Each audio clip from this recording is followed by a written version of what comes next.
ሥላሴን ከሰማይ እስጢፋኖስ አይቶ ዓይኑ በመገረም ቀረ ተሰክቶ የድንጋዩን አህላል ይወርድበት እንኳ ሥላሴን በማየት ረስቶታል። ስብሐት ለእግዚአብሔር።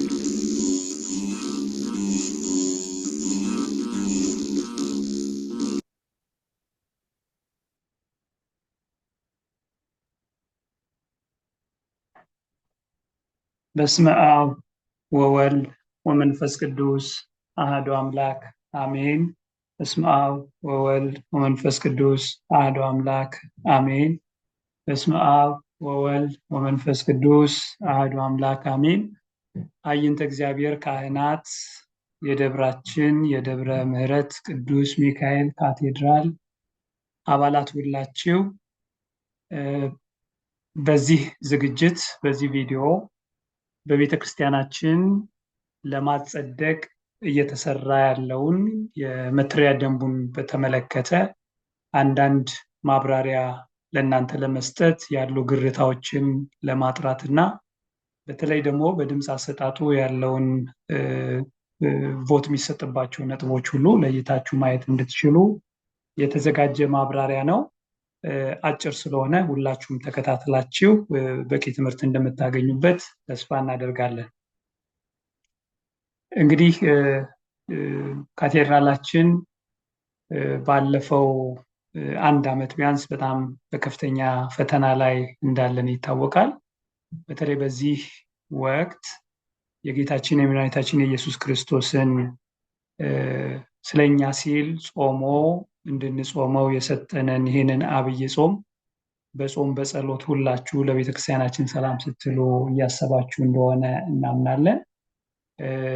እዚህ ላይ የማነሳው በተለይ ባለፈው ዓመት ለረጅም ጊዜ ቤተ ክርስቲያናችን በክስ ላይ በነበረበት ወቅት እንግዲህ መተዳደሪያ ደንባችንን ለማጸደቅ ብዙ ሲታሰብ የቆየ ለረጅም ጊዜ ቢሆንም ይሄን ማድረግ ባለመቻላችን ቆይተናል። አሁን ግን መተዳደሪያ ደንቡን ለማጸደቅ እየተሄደበት ያለውን ሂደት እንድንረዳ አጠቃላይ ሁኔታውን ግንዛቤ እንዲኖረን የተዘጋጀ ቪዲዮ ነው ማለት ነው።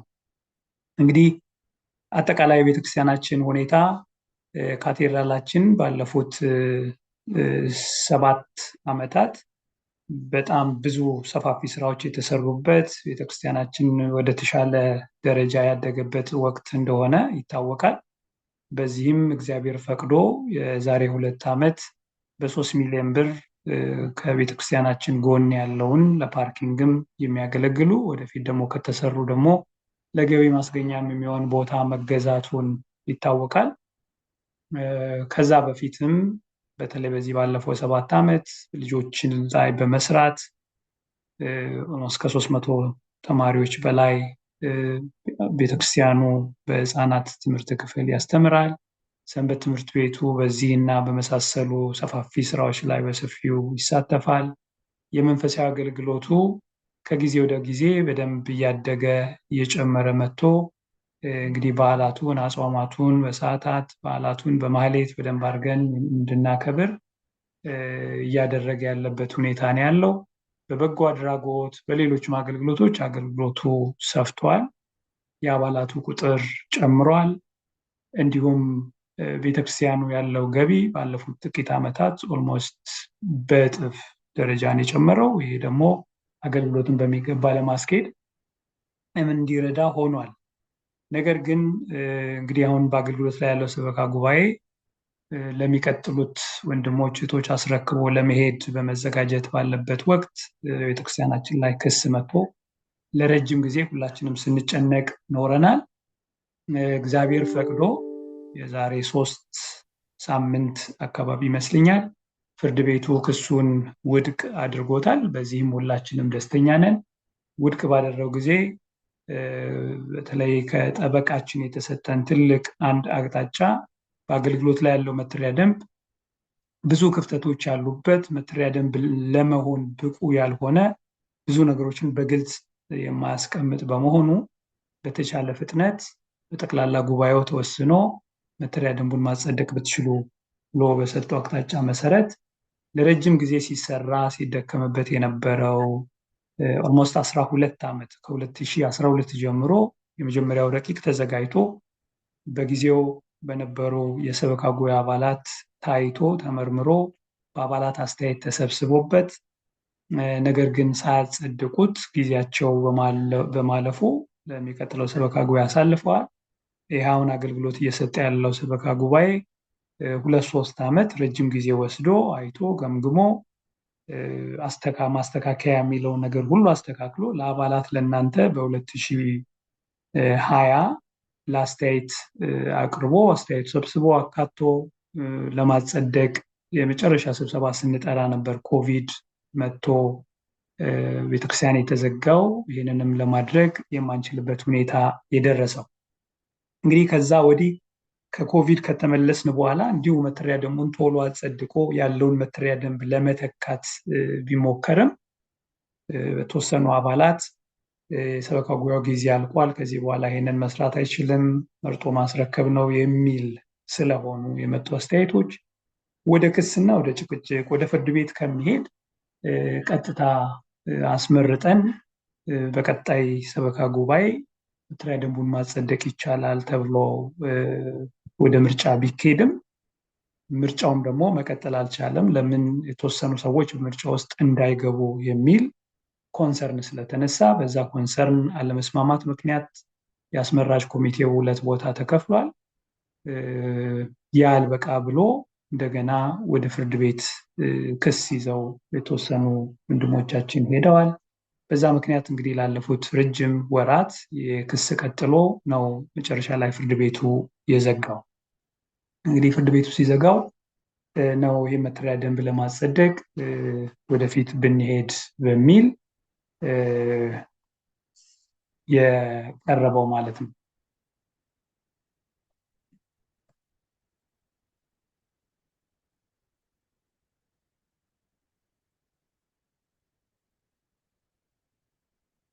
ስለዚህ እንግዲህ ይህ መተሪያ ደንብ ቅድም እንዳነሳሁት ብዙ የተሻሻሉ ነጥቦችን በተለይ በ2005 ጸድቆ አገልግሎት ላይ ካለው መተሪያ ደንብ አንጻር በጣም ብዙ ወደፊት የሚያስኬደን በጣም ብዙ ነጥቦች ያሉት ነው። እነሱን በተወሰነ ደረጃ እንደው ለሁላችሁም ግንዛቤ እንዲሆን ማንሳት ፈልጋለሁ። በመጨረሻ የሚነሱ ጥያቄዎችን ለመዳሰስ እንሞክራለን። እንግዲህ የመጀመሪያው ጥያቄ ለምን መተሪያ ደንቡን መለወጥ አስፈለገ የሚለው አይ ቲንክ ይሄ ዋነኛ ነጥብ ነው። ለምን ያሉበትን ድክመቶች ካላየን ያለን ነገር የተሻለ ሊመስል ይችላል። አንዳንድ ከሚነሱ ነጥቦች አንፃር ይሄ ተደጋግሞ በተለያዩ አካላት እየተነሳ ያለ ስለሆነ መተሪያ ደንቡ አሁን በአገልግሎት ላይ ያለን ከ2005 ጀምሮ ኦልሞስት ላለፉት 20 ዓመታት ምናልባት ከዛም በፊት አገልግሎት ሲሰጥ የነበረው የመተሪያ ደንብ በጊዜው በነበሩ የቦርድ አባላት ተዘጋጅቶ የጸደቀ ነው። በአባላት ውይይት ያልተደረገበት፣ በአባላት ያልጸደቀ፣ በውስጡ ብዙ ያላሟላቸው ነገሮች አሉ። እንግዲህ አንድ ለትርፍ ያልተቋቋመ ነን ፕሮፊት ሊያሟላቸው የሚገቡ እንደ በባይሎስ ሊያካትታቸው ከሚያስፈልጋቸው ነገሮች የተወሰነ ደረጃ ያላካትታቸው ነገሮች አሉ። ሁለተኛ ቤተክርስቲያኑ አሁን ያለበት አድራሻ አለ። ተጨማሪ የሚያፈራቸው ንብረቶችን በምን አይነት መልኩ ማካተት እንደሚያስፈልግ ሊኖረውም እንደሚችልና እንደሚገባ ያልጠቀሰ በመሆኑ በተለይ አሁን ደግሞ አዲስ ንብረት የ3 ሚሊዮን ብር በላይ ዋጋ ያለው አዲስ ንብረት ስላካተተ ይህንን ማካተት ይኖርበታል። የንብረቱ ባለቤትነት የማን ነው? በምን አይነት መልኩ ነው የሚቀመጠው? ማንኛውም ችግር ቢመጣና ለማፍረስ ለመለወጥ ቢያስፈልግ በምን አይነት መልኩ ነው መቀመጥ ያለበት የሚለው ግልጽ መመሪያ የለውም። የቤተክርስቲያን አባላትን መብት እና ግዴታ በደንብ አድርጎ የደነገገ አይደለም። እንዲሁ በተለይ አሁን ለክስ አንዴ ሳይሆን ለ2 ጊዜ በ2010ም ተመሳሳይ ክስ ውስጥ ቤተክርስቲያኑ ወድቆ ላላስፈላጊ ወጪ ተዳርጎ ነበር። ይሄን ያደረገው ምንድነው? በግልጽ የአባላት በምርጫ የሚሳተፉ አባላት እነማን ናቸው፣ በምን ክራይቴሪያ ነው የሚለዩት የሚለውን በአግባቡ ያልዘረዘረም ነበረ። ከሁሉ በላይ ግን ከነዚህ ነገሮች ሁሉ በላይ አንድ ቤተክርስቲያን ሰበካ ጉባኤ ይኖረዋል። ሰበካ ጉባኤው የሚመርጥ ደግሞ ጠቅላላ ጉባኤ ወይም አባላት ይኖሩታል። ይሄ የጠቅላላ ጉባኤው መብት ከሰበካ ጉባኤው በላይ ስልጣን ያለው ሕግ የሚያወጣ አካል የሌለው መተዳደሪያ ደንብ ነበር አሁን በአገልግሎት ላይ ያለው መተዳደሪያ ደንብ። በዚህ ምክንያት ጠቅላላ ጉባኤው ምንድን ነው መብቱ የሚለውን ምንም የዘረዘረው ነገር የለውም። ኦዲት እና ኢንስፔክሽን ቀጥታ ለጠቅላላ ጉባኤ ተጠሪ ሆኖ ኦዲት እና ኢንስፔክሽን እያደረገ ለጠቅላላ ጉባኤው ድምፁን የሚያቀርብ ያለውን ነገር የሚያጋልጥ አካል የለውም። እንዲሁም ሌሎች ብዙ ነገሮች ማንሳት ይቻላል። አንድም በውስጥ የሚፈጠሩ አለመግባባቶች እና ግጭቶች ወይም የተለዩ ሀሳቦችን ማስተናገድ የሚችል ግጭቶችን የሚፈታበት መንገድ የለውም። የሽምግልና ኮሚቴ ያልተቋቋመለትም። የግልግል ዳኝነትን መሰረት ያደረጉ በውስጥ ነገሮች ሊፈቱ የሚችሉ ስርዓቶች ያልተነደፉለት በመሆኑ እንግዲህ የመተዳደሪያ ደንብ ብዙ ክፍተቶች ያሉት መተዳደሪያ ደንብ ነው የምንለው ከዚህ አንጻር ነው። ከሁሉ በላይ ግን በተለይ ደግሞ በ2005 የጸደቀ ስለሆነ አሁን ጊዜውን ዋጅቶ ይህ እነዚህ ነገሮች ሁሉ ያላካተተ መተዳደሪያ ደንብ ነው። እንግዲህ የመተዳደሪያ ደንብ እንዲህ ሲባል ዛሬ አይደለም ወይም አሁን በዚህ ዓመት የመጣ አይደለም። ኦልሞስት ላለፈው 15 ዓመት ይሄ ችግሮች አሉበት ይፈታ ሲባል ቆይቷል። አንዱና ዋነኛው በ2010 ቤተክርስቲያኑ በተከሰሰ ጊዜ እንግዲህ በዛ ወቅትም ያዩት ጠበቆች ጠቅላላ ቤተክርስቲያኑን ለመታደግ ጥብቅና ለመቆም ያዩት ሁሉ ተመሳሳይ ምስክርነትን የሰጡት።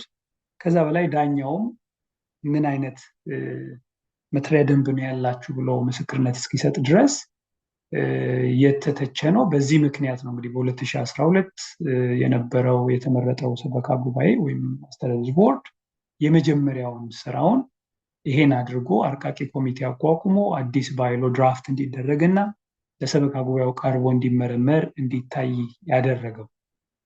በቅርብም ቤተክርስቲያናችን አሁን በዚህ ያሳለፍነው ዓመት በተከሰሰ ጊዜ ያሳየናቸው ጠበቆች ተመሳሳይ ምስክርነት ነው የሰጡት።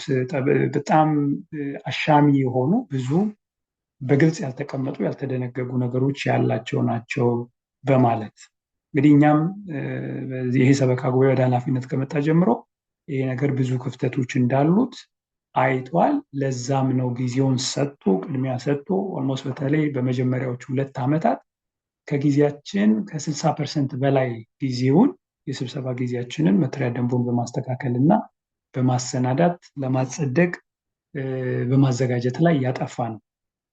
በመጨረሻም አሁን በዚህ በነበረው ክስ ላይ ብዙ ሽምግልናዎች ተደርገዋል። በመጨረሻ ከአባላት ከካህናት ተውጣጡ 17 አባላት ያሉት ኮሚቴ ለሽምግልና የመፍትሄ ሀሳብ ፕሮፖዝ ያደረገው ይህ መተዳደሪያ ደንብ ዋናው ችግር የዚህ ቤተክርስቲያን መተዳደሪያ ደንብ በመሆኑ ይጽደቅ፣ ቅድሚያ ሰጥተን እናጸድቅ። እንደውም ከከሳሾችም ከሰበካ ጉባኤውም ከምዕመናንም ከካህናትም ከሰንበት ትምህርት ቤትም ከሕግ ባለሙያ ተውጣቶ ኦልሬዲ የተዘጋጀውን በአጭር ጊዜ በአንድ ወር ውስጥ አይተው ሪቪው አድርገው ማስተካከል የሚያስፈልግ ነገር ካለ ሀሳብ ተካቶ ይጽደቅና ወደ ምርጫ እንሂድ፣ ክስ እንዝጋ በማለት ሽምግልናውን ያቀረበው በዚህ መልኩ ነበረ።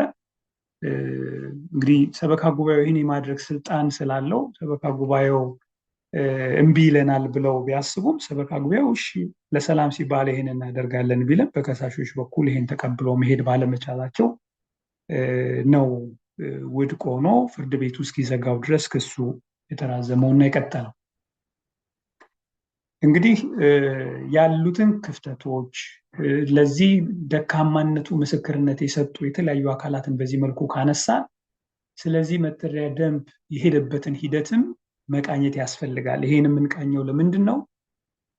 አሁን መተዳደሪያ ደንቡን እናጸድቅ ሲባል በ2 ሳምንት ውስጥ ተዘጋጅቶ እንደቀረበ ምንም ያልታየ ያልተነበበ ለአባላት እድል ያልተሰጠ ተደርጎ መተዳደሪያ ደንቡ አባላት ቮት እንዳያደርጉ እንዳያጸድቁ በጣም ይሄንን የሚያደርጉ የሚያደናግሩ የተለያዩ አካላት ስላሉ በግልጽ መተዳደሪያ ደንቡ የሄደባቸውን ፌዞች መመልከት ያስፈልጋል። ቅድም እንደተናገርኩት የመጀመሪያው ረቂቅ ስራ የተጀመረው በ2012 ነው። በ2013 ለረቂቅ ኮሚቴ የተሰጠው እንዲያረቅ የተሰጠው ኮሚቴ ንዑስ ኮሚቴ ስራውን አጠናቆ በአንድ ዓመት ባነሰ ጊዜ ውስጥ በጊዜው ለነበረው አስተዳደር ቦርድ አስረክቧል። አስተዳደር ቦርዱም ማየት ያለበትን ነገር አይቶ አስተካክሎ ሰርቶ ብዙ ደክመውበት የአባላት አስተያየት አካተው በ2016 አባላት በሰጡት አስተያየት ተገምግሞ በ2017 ሬዲ አድርገው ነበር። ግን ጊዜ ስለገታቸው በ2017 ለተመረጠው ሰበካ ጉባኤ አስተላልፈው በ2017 የተመረጠውም ሰበካ ጉባኤ በ2018 የመጀመሪያ ክለሳ ለሁለተኛ ዙር ክለሳ ለአባላት ሰጥቶ አስተያየት ተሰብስቦበት ተካቶ በ2019 የሁለተኛ ዙር የአባላት አስተያየት ከተካተተበት በኋላ እንግዲህ በ2020 ደግሞ ለአባላት ውይይት ቀርቧል። አንድ በነበረው የጠቅላላ ጉባኤ ላይ ሰፊ ውይይቶች ተደርገውበት የተወሰኑ ነጥቦችን አሳልፏል። የመጨረሻ የተወሰኑት አባላት ያልተስማሙበት ዲቤት ተደርጎ ለቮት እንዲቀርብ የተለየ አንድ የፍጻሜ ሀሳብ የቤተክርስቲያኑ ሰበካ ጉባኤ ሊቀመንበር የቤተክርስቲያኑ አስተዳዳሪ ካህን ይሁኑ ወይስ ከምዕመን የሚመረጠው ሰው ይሁን የሚለው ይህ አከራካሪ ስለነበር በሁለቱም በተለያየ ወገን ካህን የቤተክርስቲያኑ አስተዳዳሪ ካህን ሲሆኑ እንዲህ አይነት ጥቅም ያመጣል፣ ምዕመን ሲሆን እንዲህ አይነት ደግሞ ፍሌክሲቢሊቲ ሊያመጣ ይችላል የሚል የተለያዩ እሳቤዎች ስለነበሩ በዛ ምክንያት ከሁለት ሳምንት በኋላ ዲቤት እንዲደረግበትና በሶስተኛው ሳምንት ቮት ተደርጎ መተዳደሪያ ደንቡ እንዲጸድቅ ተብሎ ከተወሰነ በኋላ ነው በማርች አብያተ ክርስቲያናት ጠቅላላ የተዘጉት ኮቪድ መጥቶ። እንግዲህ ከዚህም በኋላ በ2021 ይህንኑ ለማድረግ እና ለማጸደቅ የዙም የአባላት ውይይት ጠቅላላ ጉባኤ ተጠርቷል። በዚህ ጠቅላላ ጉባኤ ላይ የተሰጠው አባላት የመጣው አስተያየት ምንድን ነው? ጊዜው የኢመርጀንሲ ጊዜ ነው። ሁላችን በቤታችን ሆነን ስለ ሕይወትና ስለ ሞት የምንጨነቅበት ጊዜ ስለሆነ የአሜሪካ መንግስት እንኳን በኢመርጀንሲ እየሰራበት ባለ ጊዜ ሰበካ ጉባኤው ጊዜው እንኳን ቢያበቃ ቴምፖራሪ ኤክስቴንድ አድርጎ ይቀጥል፣ ሲከፈት መተዳደሪያ ደንቡን አጸድቀን ወደ ምርጫ እንሄዳለን ተባለ። ያ ሳይሆን ቀረ። እንግዲህ ሲከፈት የነበሩ የተጠሩ ሁለት ስብሰባዎች መተዳደሪያ ደንቡን ለማጸደቅ የተወሰኑ አባላት ባቀረቧቸው አስተያየቶች ሳይጸድቅ ቀርቷል ማለት ነው። የቀረቡት አስተያየቶችም አንደኛ ሰበካ ጉባኤው ማንዴት የለውም 4 ዓመቱን ስለጨረሰ የሚል ነው። እንዲሁም ሌሎች የተለያዩ ምክንያቶች ቀርበው ሳይካሄድ ቀርቷል። እንግዲህ ይህ በእንዲህ እንዳለ ነው እንጥልጥል ላይ የቆየው መተዳደሪያ ደንብ አሁን ደግሞ በተለይ በክስ በነበረው ወቅት ቤተክርስቲያኑ ችግር ውስጥ የጣሉትን አበይት ነገሮች ለይቶ አካቶ እንድናጸድቀው ለኛ ለአባላት አስተያየት እንድንሰጥበት የቀረበው የዛሬ 3 ሳምንት አካባቢ ጠቅላላ ጉባኤ ተጠርቶ በዛ ጠቅላላ ጉባኤ ላይ ሰፊ ውይይት ተደርጓል። ይሄ አሁን ያቀረብኩት ጽሑፍ ቀርቦ ምን ብናደርግ ይሻላል፣ መተዳደሪያ ደንቡን አጸድቀን ወደ ምርጫ ብንሄድ ይሻላል በተቻለ ፍጥነት ወይስ ሌላ አማራጭ አለን የሚለውን ጠቅላላ ጉባኤ አይቶ በ10 ድምፅ ተቃውሞ በሙሉ ድምፅ ከ10 ድምፅ ውጪ በሙሉ ድምፅ ጠቅላላ ጉባኤው መተዳደሪያ ደንቡን አጸድቀን መሄድ ነው ያለብን፣ በተቻለ ፍጥነት መተዳደሪያ ደንቡን እናጸድቅ የሚል ውሳኔ ወስነው እንግዲህ ለዚህ ነው ሰበካ ጉባኤው በዚህ መሰረት ከ2 ሳምንት በኋላ ለ2 ሳምንት ያህል አባላት እያነበቡ አስተያየት እንዲሰጡበት መስተካከል የሚያስፈልገው ነገር ሁሉ እንዲስተካከል ሲሰራ ቆይቶ ፋይናል መተዳደሪያ ደንቡን በዌብሳይቱ ላይ ባለፈው ቅዳሜ ለሁሉም አቅርቦ እሁድ ቮት ማድረግ የተጀመረው። በዚህ መሰረት እንግዲህ አዲሱ መተዳደሪያ ደንብ ምን አይነት ለውጦች አሉት? ምን አዳዲስ ነገሮች ያካትታል? ይሄ ፐርፌክት ነው ወይ? ሁሉን ነገር መፍትሄ ይሰጠናል ወይ? የሚል ብዙ ጥያቄዎች በአብዛኞቻችሁ ይነሳል። በሁላችን እምነት እንግዲህ እዚህ ዓለም ላይ ፐርፌክት የሚባል ነገር የለም። ከእግዚአብሔር ውጪ ፐርፌክት የለም። ሁሉ የሚያውቅ ሁሉ ሙሉ የሆነለት እግዚአብሔር ብቻ ነው። ሰዎች የሚሰሯቸው ህጎች ሁሉ ክፍተቶች አላቸው። እነዛ ክፍተቶች ደግሞ እየታደሱ እየተስተካከሉ ችግር ሲኖርባቸው እየተስተካከሉ ነው የሚሄዱት። ስለዚህ ፐርፌክት ነገር እየተፈለገ 12 ዓመት ቆይተናል። ሌላ 12 ዓመት ከመቆየት ያለንን ነገር አጽድቀን በየዓመቱ በየ2 ዓመቱ መሻሻል ያለባቸው ነጥቦች በዚህ ላይ እየተሻሻሉ መሄድ ይችላሉ በሚል ነው ሰበካ ጉባኤው ይህን መተሪያ ደንብ እንድናጸድቅ ለጠቅላላ ጉባኤ ያቀረበው። በዚህ መተሪያ ደንብ በጣም አበይት ነገሮች የተካተቱትን ለውጥ ያለው ከበፊቱ መተሪያ ደንብ ጋር ስናነጻጽረው ለውጥ ያሉትን ነገሮች በተወሰነ መልኩ ለማንሳት፣ አንደኛ ከሀገረ ስብከት እና ከጠቅላይ ቤተ ክህነት ጋር ያለው ግንኙነት በደንብ አድርጎ ክሊርሊ እንዲቀመጥ ተደርጓል። ብዙዎች በኋላ እመጣበታለሁ ያለ አግባብ የሚያነሷቸው ነገሮች አሉ። ቤተክርስቲያናችን በኢትዮጵያ ኦርቶዶክስ ተዋሕዶ ቤተክርስቲያን ስር ያለ አንድ አጥቢያ ነው። ሀገረ ስብከቱን በአግባቡ የሚቀበል በሀገረ ስብከቱ በኩል ከጠቅላይ ቤተ ክህነት ጋር ግንኙነት ያለው በቅዱስ ሲኖዶስ የሚመራ በኢትዮጵያ ኦርቶዶክስ ተዋሕዶ ቤተክርስቲያን ስር ያለ ቤተክርስቲያን መሆኑ በግልጽ ቋንቋ እንዲቀመጥ አድርጓል። ሁለተኛ ጠቅላላ ጉባኤ በቤተክርስቲያኑ ስር ከሀገረ ስብከቱ በታች ጠቅላላ ጉባኤ የራሱ ጠቅላላ ጉባኤ ኖሮት በአጠቃላይ አባላት በሚሰበሰቡበት ጠቅላላ ጉባኤ የሚመራ ትልቁን ስልጣን የያዘው ጠቅላላ ጉባኤ እንዲሆን ተደርጎ የተቀመጠ ነው።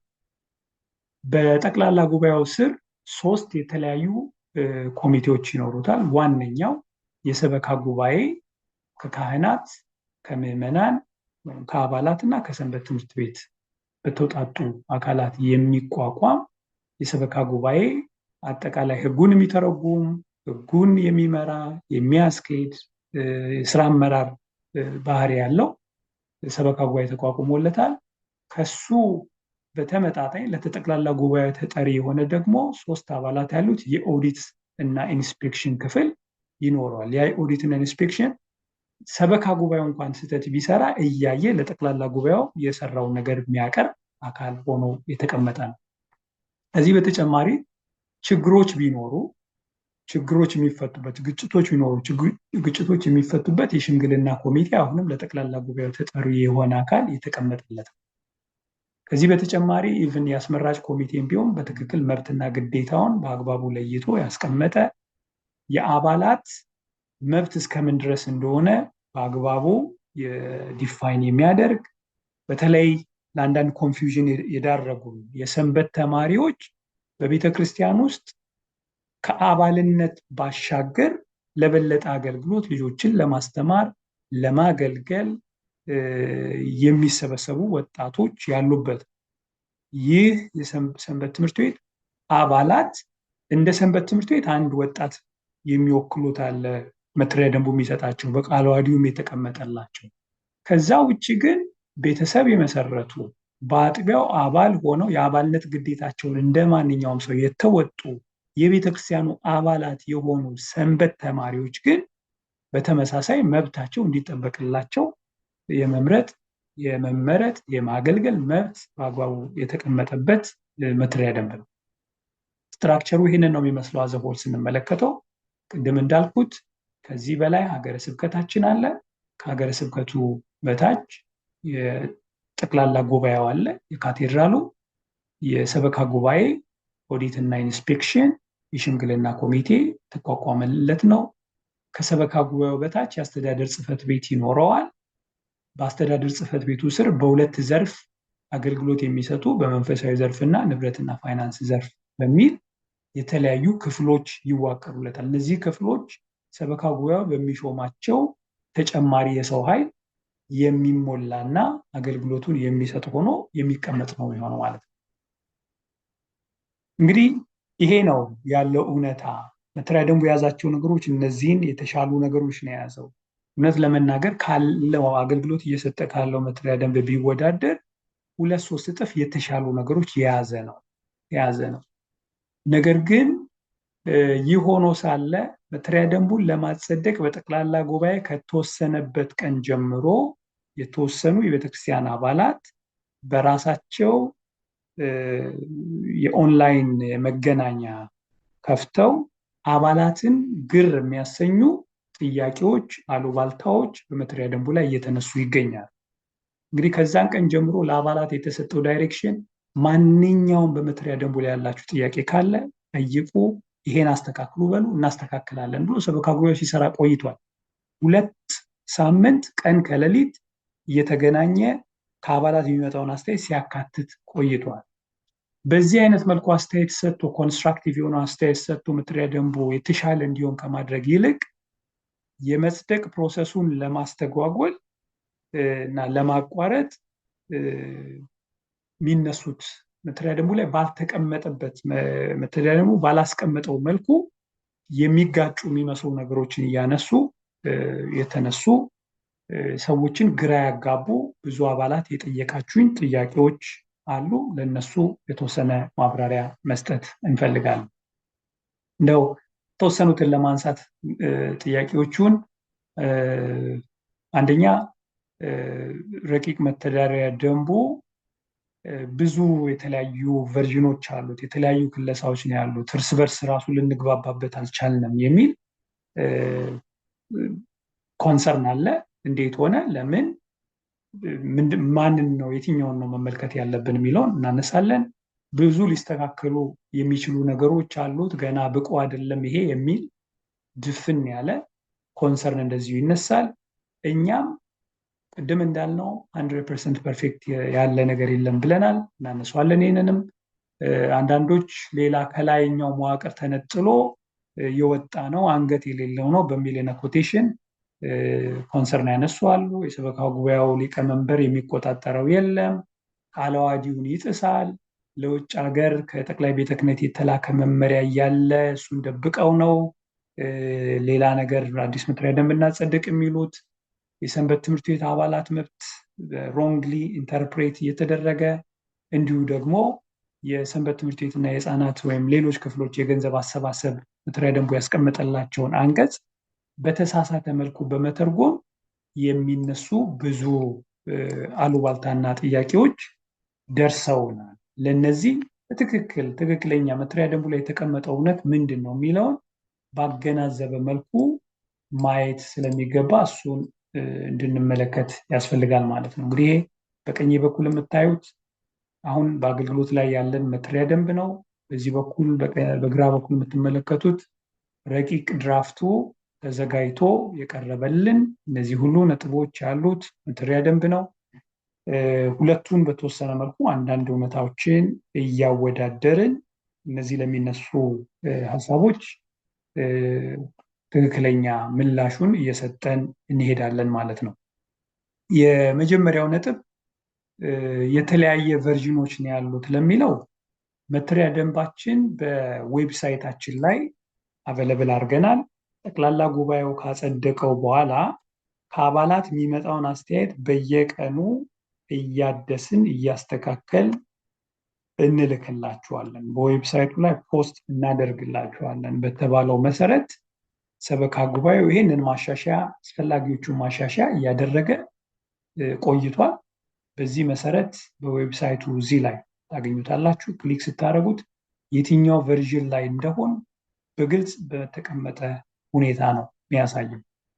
ቨርዥን 11 ይሄ ማለት በነበረው 2 ሳምንት ውስጥ የላካችኋቸው ኮሜንቶች፣ የቃላት ማስተካከያ፣ የፊደል ማስተካከያ ወይም በሌላ በኩል ይተረጎማል ያላችሁትን ጠቅላላ ሲያስተካክል ቨርዥን 1 2 3 4 እያለ ሰበካ ጉባኤው ያስቀመጠላችሁ ነው። አሁን ያለው ፋይናል ቨርዥን ይሄ ነው። ስለዚህ የምትመለከቱት ይሄን ይዛችሁ መሆኑን ለማስታወስ ነው። ከዚህ ውጭ ግን ሌላ የተለየ የተደረገ ነገር የለም። ሁለተኛ ብዙ ሊስተካከሉ የሚገባቸው ነገሮች አሉ፣ ለዚህ በጣም ረጅም ጊዜ ሊሰጠን ያስፈልጋል የሚል የሚነሳ ኮንሰርን አለ። ኮርስ ጊዜ ከሰጠን ብዙ ነገር ማስተካከል ይቻላል፣ ግን ጊዜ ደግሞ ይገድበናል።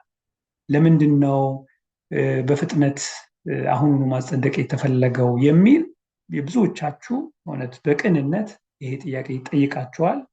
ሪስፔክት እናደርጋለን።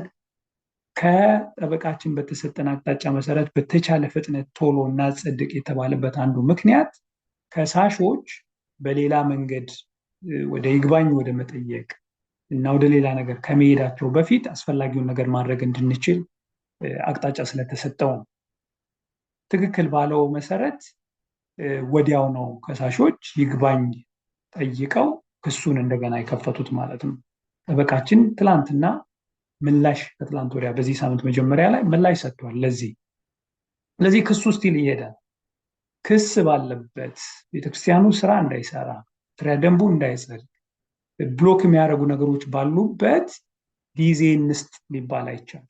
ያለንን ነገር ግን ስርዓት አስይዘንና አጸድቀን ወደ ሌሎቹ ጉዳዮች መሄድ እንችላለን። ይህንኑ መተዳደሪያ ደንብ ሌሎች ማሻሻያዎች ካሉት ተለይተው ወጥተው ደግሞ ሁለተኛ ዙር ሶስተኛ ዙር ቮት ሊደረግበትና ማሻሻያዎቹ ሊካተቱ ይችላሉ። ስለዚህ ይህን ግንዛቤ ባስገባ መልኩ ነው ይህን መተዳደሪያ ደንብ ልናይ የሚያስፈልገው። በጣም ከዚህኛው አሁን አገልግሎት ላይ ካለን በጣም ብዙ እጅ የሚሻል ነው፣ ግን ስቲል ሞር ሊሻሻል ይችላል። ኦፍኮርስ እያንዳንዱ ሰው ሲያየው የህግ ባለሙያ አይቶታል፣ ማሻሻያዎች ሰጥቶናል፣ አካተናል እነሱን። ከዛ በተጨማሪ እያንዳንዱ ሰው ሲመለከተው በራሱ እይታ ደግሞ ሊሻሻል ይችላሉ የሚላቸውን ሀሳቦች ሊሰጥ ይችላል። ትክክል ነው አይደለም የሚለውን አይቶ መርምሮ ለማካተት ደግሞ የጠቅላላ ጉባኤውን ውሳኔ ይፈልጋል ማለት ነው። እዚህ በዛ አይነት ነው፣ በዛ መሰረት ነው።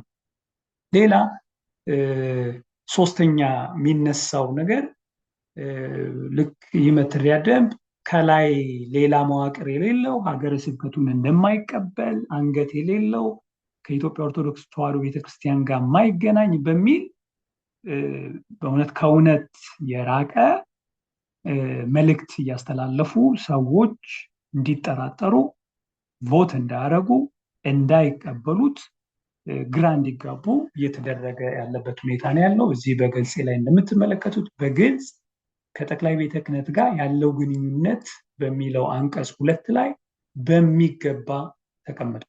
የኢትዮጵያ ኦርቶዶክስ ተዋሕዶ ቤተክርስቲያን እምነት፣ አስተምሮ፣ ደግማ፣ ቀኖና፣ ስርዓት አምልኮ፣ የትምህርት ሃይማኖትን፣ መንፈሳዊ እንዲሁም ሃይማኖታዊ መመሪያዎችን በሙሉ እምነት ይቀበላል ይላል። ካቴድራሉ በሙሉ እምነት ከቅዱስ ሲኖዶስ የሚመጣ መመሪያ፣ ከጠቅላይ ቤተ ክህነት የሚመጣውን መመሪያ ጠቅላላ። ከዛ በተጨማሪ እንግዲህ አንድ አጥቢያ ቤተክርስቲያን የሚኖረው በሀገረ ስብከቱ ስር ነው። በዛ መሰረት በኢትዮጵያ ኦርቶዶክስ ተዋሕዶ ቤተክርስቲያን አወቃቀር መሰረት በኢትዮጵያ ኦርቶዶክስ ተዋሕዶ ቤተክርስቲያን የዲሲ እና አካባቢው ሀገረ ስብከት ስር ይሆናል ብሎ ክሊርሊ አስቀምጧል። በሀገረ ስብከቱ ስር ያለ ቤተክርስቲያን መሆኑ የሀገረ ስብከቱን ሊቀ ጳጳስ እንደሚቀበል መመሪያ እንደሚቀበል ከዛ አስቀምጧል። ይሄ ዝርዝር እዚህ ላይ የምትመለከቱ ጠቅላላ ያንን በአግባቡ የገለጠ ነው። ከዚህ ውስጥ አጉልተው ግን ያወጡት የዕለት ተዕለት ተግባርም ሆነ ያው በሀገረ ስብከቱ ሊቀ ጳጳስ በሀገረ ስብከቱ የሚመጡ መመሪያዎችን ሁሉ ይቀበላል፣ ሃይማኖታዊ መመሪያዎችን ይቀበላል።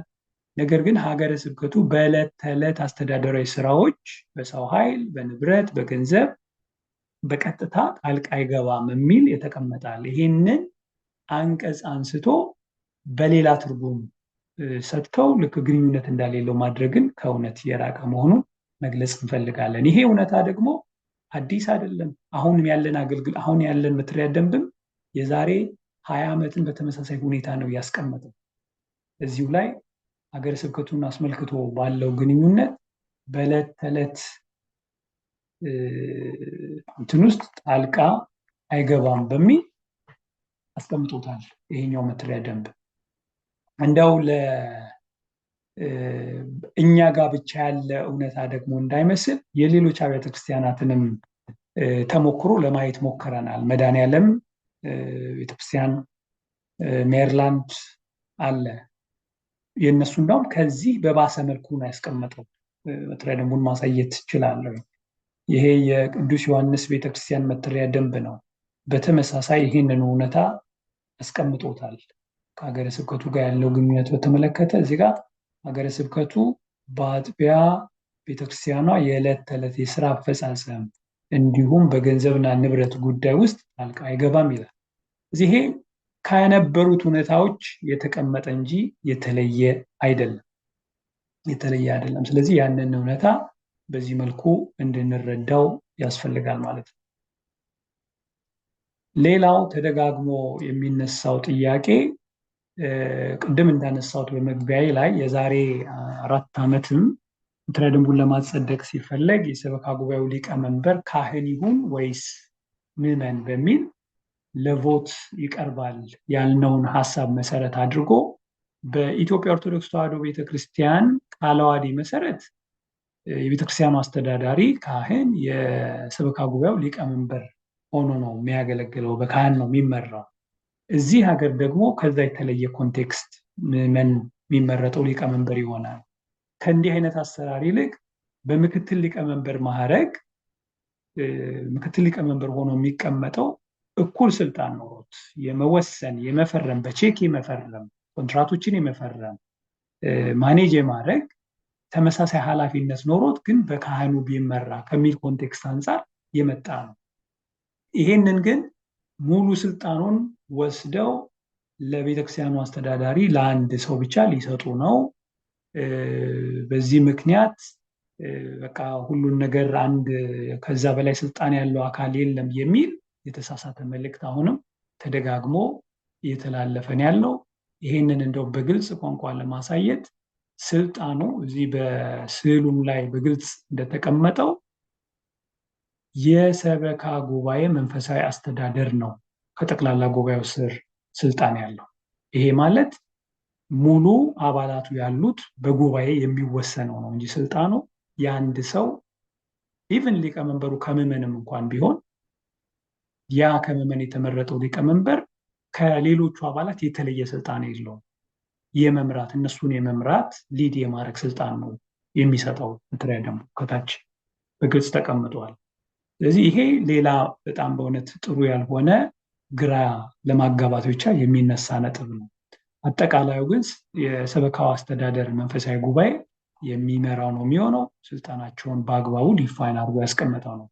ሰበካ ጉባኤውን ቢሆን ከላዩ ከሱ በላይ ጠቅላላ ጉባኤው በግልጽ እንደተቀመጠ የሚያሳይ ነው ማለት ነው። ስለዚህ ሰበካ ጉባኤው ስልጣንና ተግባር የዚህ ስር ዝርዝር ኃላፊነቱ ተቀምጧል።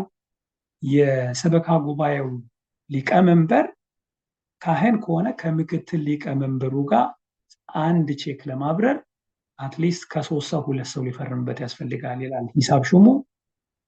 ሊቀመንበሩ፣ ምክትል ሊቀመንበሩ ኮንትራቶች ቢኖሩ ለመፈረም ተመሳሳይ ነው የሚያስገድደው። ስለዚህ ያንን ከግንዛቤ ማስገባት ያስፈልጋል። ከዛ ውጪ ያለው የሚራገበው የሚናፈሰው ሁሉ ውሸት መሆኑን እንደው ግልጽ ለአባላታችን ግልጽ እንዲሆን ከሚል ነው።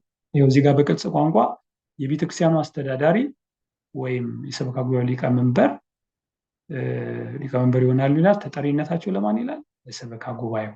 ሰበካ ጉባኤው አብሮ በጋራ በግሩፕ ሆኖ የሚወስነው ሰበካ ጉባኤ ተጠሪ ናቸው ለዛ ይላል። የምክትል ሊቀመንበሩም ቢሆን በተመሳሳይ ነው የተቀመጠው። ስለዚህ ይሄ እውነታ እንድንረዳው ነው።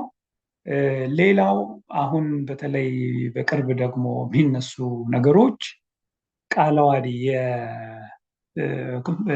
ቤተክርስቲያኗ ከምትመራበት ቃለ ዓዋዲ የሚሽር ነው፣ ቃለ ዓዋዲውን ይሽራል እየተባለ አንዳንድ ነጥቦች ለማንሳት እና አሁንም ይህን መተሪያ ደንብ በአባላት ውስጥ ጥርጣሬ ለመፍጠር ሲሰራ ቆይቷል። ቃለ ዓዋዲ ሁላችንም የምናከብረው ዛሬ የምናውቀው አይደለም። ኢትዮጵያ በነበረን አገልግሎትም በሰበካ ጉባኤ ውስጥ እያንዳንዱ ቤተክርስቲያን የሚተዳደርበት ሴንትራል በሆነ መልኩ ለሁሉም አብያተ ክርስቲያናት የተዘጋጀ ቃለ ዓዋዲ ነው። ይህ መተሪያ ደንብ ስናዘጋጅ ቃለ ዓዋዲውን መሰረት ተደርጎ ነው የተዘጋጀው። እውነት ነው ከሀገሩ ኮንቴክስት አንጻር እዚህ ሀገር በውጭ ያሉ ቤተክርስቲያናት እያንዳንዱ ቤተክርስቲያን ሲቋቋም 501c ስታተስ አፕሩቭድ ሆኖ የሚቋቋም ስለሆነ የሚሰበስበው ገንዘብ ከታክስ ነፃ ሆኖ አገልግሎት የሚሰጥ ስለሆነና አይአርኤስ መንግስት የሚቆጣጠረው በመሆኑ ሊያሟላቸው የሚያስፈልጉ ቤዚክ ነገሮችን እንዲያሟላ ሆኖ ተቀርጿል። በዚህ መሰረት የተለወጡ የተወሰኑ እውነታዎች ሊኖሩ ይችላሉ። ከዛ ውጭ ያሉ አጠቃላይ ግን ትርጉሙ በቃለ ዓዋዲው መሰረት እንደሚፈታ የሚጋጭ ነገር እንኳን ቢሆን ገዢ ህጎች በሚለው አንቀጽ ውስጥ በአግባቡ ተቀምጧል። ይህ መተሪያ ደንብ የሚተረጎመው በቤተ ክርስቲያኗ ቃለ ዓዋዲ እንዲሁም በዋሽንግተን ዲሲ በዩናይትድ ስቴትስ ሕግ መሰረት ነው ይላል። አለቀ። ስለዚህ ቃለ ዓዋዲን መሰረት አድርጎ የተዘጋጀ መሆኑን ልብ ልንል ያስፈልጋል ማለት ነው። ይሄ እንደው ሌላው ብዙዎችን ግራ እያጋባ ያለ እውነታ ስለሆነ ልብ እንድትሉት ነው። ከዛ በተጨማሪ እንደው በዚሁ አቅራቢያ ላይ ስለመጣው ሳላነሳ ማላልፈው ቅድም ብያለሁ፣ በአንድ ጊዜ ሙሉ ነገር ማንም የአሜሪካ ሕግ እንኳን በየጊዜው ይሻሻላል። ሲሻሻል ሉፖሎች ያገኛሉ። የተለያዩ የሕግ ባለሙያዎች በቀዳዳ የተለያዩ ነገሮች ሊሰሩበት የሚችሉ እነሱ ደግሞ ይሻሻላሉ። ቀዳዳዎች ካሉት ይደፈናል፣ ይስተካከላል። እንደዛ እያደገ የሚመጣ ነው ሕግ እንጂ በአንድ ጊዜ ጥንቅቅ ያለ ነገር ሊሰራ የሚችልበት ምንም መንገድ የለም። ሰዎችም እኮ ስናድግ አስተሳሰባችን ይለወጣል። የተሻለ ነገር እናያለን፣ የተሻለ ነገር ልንጨምር እንችላለን። ይህ መተሪያ ደንብ ለማጸደቅ 2/3 የአባላትን ድምፅ ይፈልጋል ይላል የቀድሞ። አሁንም ዛሬ ብናጸድቀው ይሄንን ነገ ማሻሻያዎች ቢኖሩን ለማሻሻል አሁንም 2/3 ድምፅ ነው የሚፈልገው። ሌላ የተለየ ነገር አይፈልግም። ስለዚህ ዛሬ ያለንን ነገር ነው ነገ የምናደርገው። ስለዚህ ያለንን ነገር አጽድቆ የያዘን ይዞ በያዙት ላይ መጨመር ሲቻል የያዙትን እያጠለጠሉ እንዳይጸድቅ ለማድረግ መሄድ በእውነት ይሄ ትክክል እንዳልሆነ እንድንረዳ ግንዛቤ ለመስጠት ነው ይህን ነጥብ ማንሳት የፈለግኩት። ከዚህ በተጨማሪ በተለይ አሁን በቅርብ ደግሞ እየተነሳው ያለው ከኢትዮጵያ ኦርቶዶክስ ተዋሕዶ ቤተክርስቲያን በውጭ ላሉ አብያተ ክርስቲያናት በቃለ ዓዋዲው መሰረት ማሻሻያ የተደረገበት የመንፈሳዊ የሰበካ መንፈሳዊ አስተዳደር ጉባኤ መተሪያ ደንብ ረቆ ተልኳል። እሱ መጥቶ ሳለ እሱን ደብቀው ነው ይሄን እንዲጸድቅ የሚያደርጉት የሚል ሌላ አሉባልታ ደግሞ እንደዚሁ ሰምተናል። ስለ ሁኔታው ከብፁዕነታቸውም ከዚህ በፊት ሰምተናል። ሊመጣ እንደሚችል ተስተካክሎ ሲመጣ አገልግሎት ላይ እሱን ለማዋል ወደ የአብያተ ክርስቲያናቶች እንደሚላክ በተላከ ጊዜ ካለን መተሪያ ደንብ ጋር ይሄ ያለን መተሪያ ደንብ እንደ ውስጥ መመሪያ ሆኖ አብሮ ከዛ ጋር ተቀናጅቶ ሊሰራበት እንደሚችል ነግረውናል።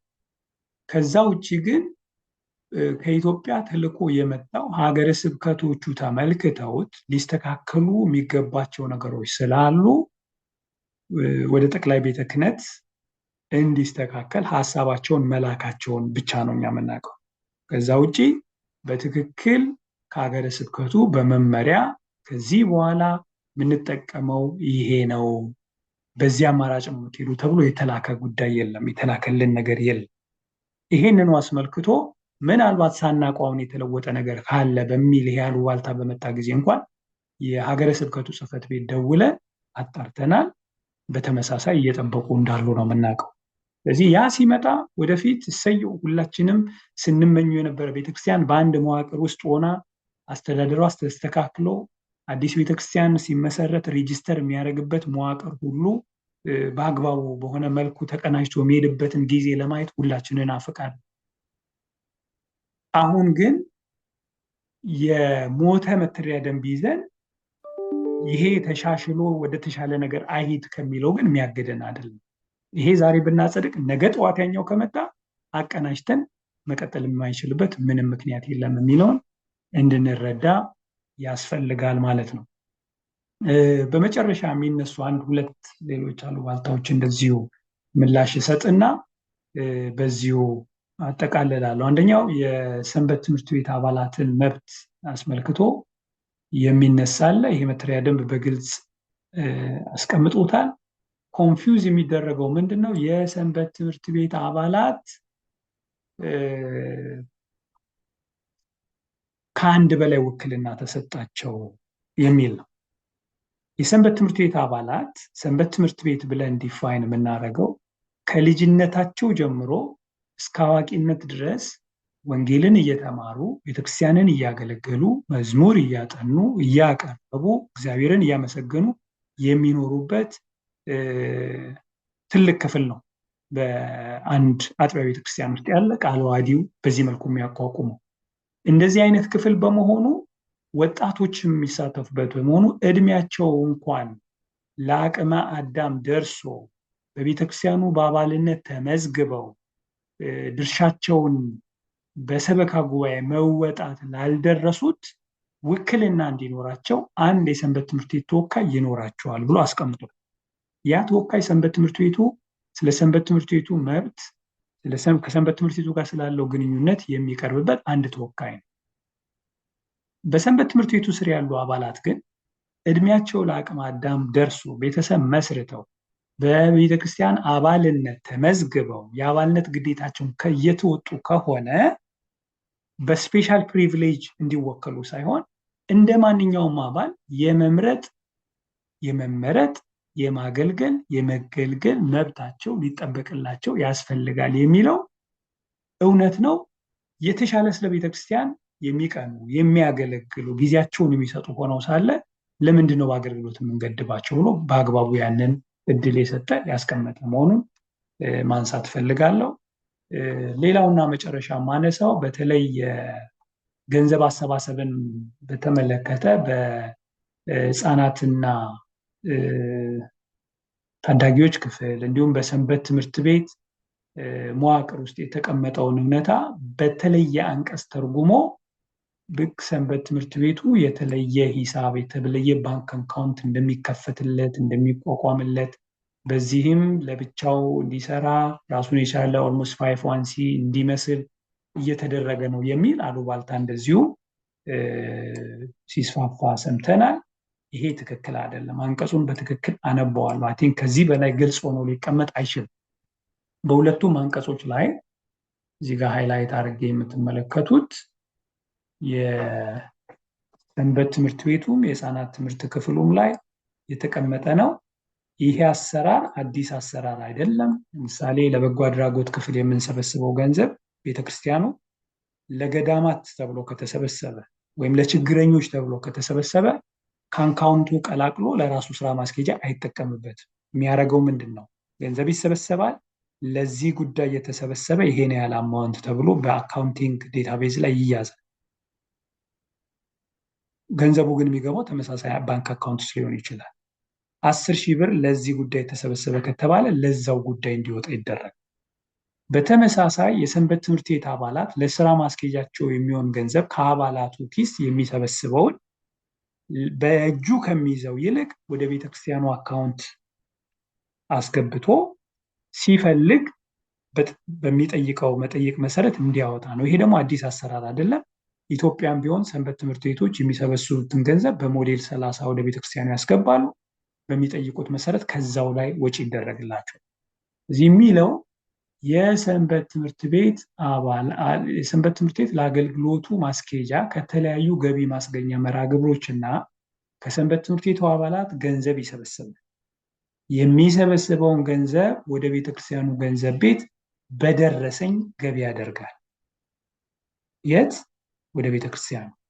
ለሚፈልጉት ወጪ ሁሉ በጥያቄያቸው መሰረት በቂ በጀት እስካላቸው ድረስ ካስገቡት ላይ ለቤተክርስቲያኑ በደረሰኝ ገቢ ካደረጉት ላይ ገንዘብ ላይ ወጪ ይደረጋል ይላል።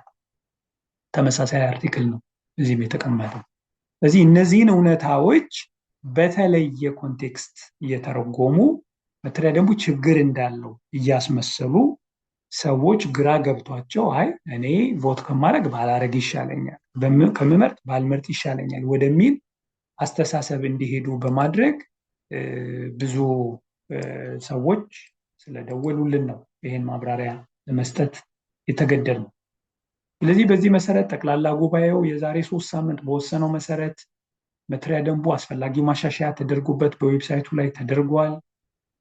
በዛ የሚገኝ ነው። ለ2 ሳምንታት ያህል ነው አስተያየት ሲሰጥበት የነበረው። አስተያየቶች ሁሉ ተካተዋል።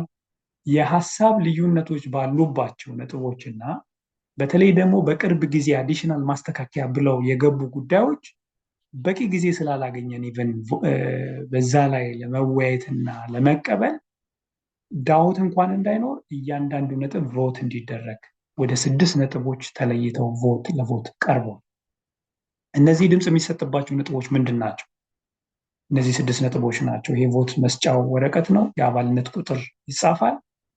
አንደኛ ጥያቄ የቤተክርስቲያኑ ሰበካ ጉባኤ ሊቀመንበር ማን ይሁን? የቤተክርስቲያኑ አስተዳዳሪ ካህን ይሁኑ ወይስ ከምዕመን የሚመረጠው? የቤተክርስቲያኑ አስተዳዳሪ ካህን ሊቀመንበር ከሆነ ከምዕመን የሚመረጠው ምክትል ሊቀመንበር ይሆናል። ተመሳሳይ ስልጣን ይኖረዋል። ከውጭ አካላት ጋር ኮሚኒኬት ያደርጋል። ፊርማ እኩል ይፈርማል። አብሮ ሳይፈርም ውጭ የሚደረግ ነገር የለም። ኮንትራቶች በጋራ ነው የሚፈርመው። በዛ መሰረት ኮንፍሊክት ኦፍ ኢንተረስት ቢኖር እንኳን እያስታረቀ የሚሄድበት አወቃቀር ነው ቃለ ዓዋዲው ላይ በተቀመጠው መሰረት። ሁለተኛው አማራጭ ከምዕመን የሚመረጥ ከሆነ የሚል ነው። ከምዕመን ከተመረጠ ደግሞ ከምዕመን የሚመረጠው ሊቀመንበር ይሆናል። ስለዚህ ምክትል ሊቀመንበር አይኖርም። የቤተክርስቲያኑ አስተዳዳሪ እንደ የሰበካ ጉባኤው አባል ሆነው ይቀጥላሉ ማለት ነው። ስለዚህ በዛ አይነት መልኩ የተቀመጠ ነው። ሁለተኛው ጥያቄ የሰበካ ጉባኤ አባላት ብዛትና ስብጥር ስንት ይሆን? ከዚህ በፊት 13 ነበረን። ብዙ ነው 13። እንደው በደንብ ማሳነስ ብንችል እስከ 9 መውረድ ብንችል፣ ሰበካ ጉባኤ ውሳኔ ሰጪ አካል ብቻ ቢሆን ከታች የሚቋቋሙ ስራ አስፈጻሚዎች ቢኖሩት የሚል ነው ፕሮፖዛሉ መነሻው። በዛ መሰረት ከሁለት አንዱ የተቀመጠውን ቮት ማድረግ ነው። ሶስተኛው የኦዲትና ኢንስፔክሽን ክፍል ለጠቅላላ ጉባኤ ተጠሪ ሆኖ በመተሪያ ደንቡ ላይ በተቀመጠለት አግባብ መሰረት በመዋቅሩ እንዲካተት ይስማማሉ? አልስማማም ነው? እስማማለሁ አልስማማም ብሎ ቮት ማድረግ ነው። አራተኛው ጥያቄ በቤተክርስቲያኑ የሚከሰቱ ችግሮችን ለመፍታት የሽምግልና ኮሚቴ በመተሪያ ደንቡ ረቂቅ ላይ በሰፈረው አግባብ እንዲቋቋም እና ማንኛውም ግጭት በሽምግልናና በግልግል ዳኝነት ብቻ እንዲፈቱ ይስማማሉና አይስማሙ የሚል ነው። በዚህ መልኩ የተቀመጠ ነው። አምስተኛው የቤተክርስቲያን ንብረትነትን በተመለከተ ኢንዲቪጁዋል ባለቤትነት ወይም ሀብት ወይም ሼር እንዳለን አይነት ፊሊንግ እንዳይኖር ሰዎች ጋር ክሊር ዴፊኒሽን ለመስጠት ነው። ቤተክርስቲያን በምዕመናን መዋጮ ብትመሰረትም የምንሰጠው ገንዘብ ሁሉ በስጦታ በዶኔሽን በመሆኑ ንብረትነቱ የእግዚአብሔርና የቅድስት ቤተክርስቲያን መሆኑን አምነን በግልም ሆነ በጋራ የባለቤትነት ድርሻ የለንም። በማንኛውም ችግር ምክንያት ቤተክርስቲያን መቀጠል ባይቻል በመተሪያ ደንቡ በተቀመጠው ረቂቁ በተቀመጠው አግባብ እንዲፈታ እስማማለሁ የሚል ነው። በመጨረሻ አሁን ያለው መተሪያ ደንብ ባለበት ሁኔታ ከላይ ያሉት ከ1 እስከ 5 ያሉ ጥያቄዎች ቮት በተደረገበት መልኩ ተካተው በአገልግሎት ላይ ያለው መተሪያ ደንብ ይጽደቅ አይጽደቅ የሚል።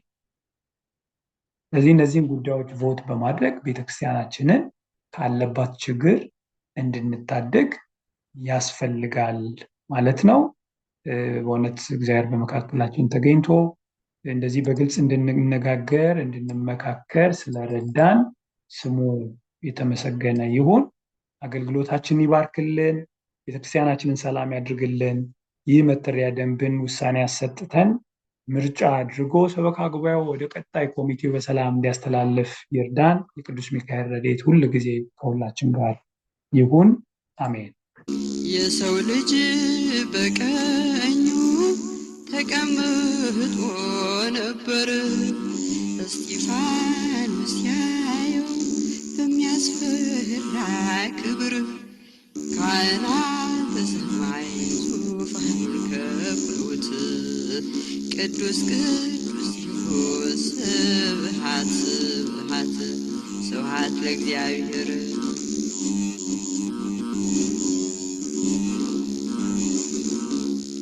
ሚስጥረ ስጋዊ ተገልጦለት በአካል፣ ስጋዊ ቢታመም ሐዘኑን ሽሮታል። ነፍሱ ከጸባዖት ስታመሰጥር፣ ድንጋይ ይለቅማሉ ያታደሉ ልዑል። ስብሐት ለእግዚአብሔር።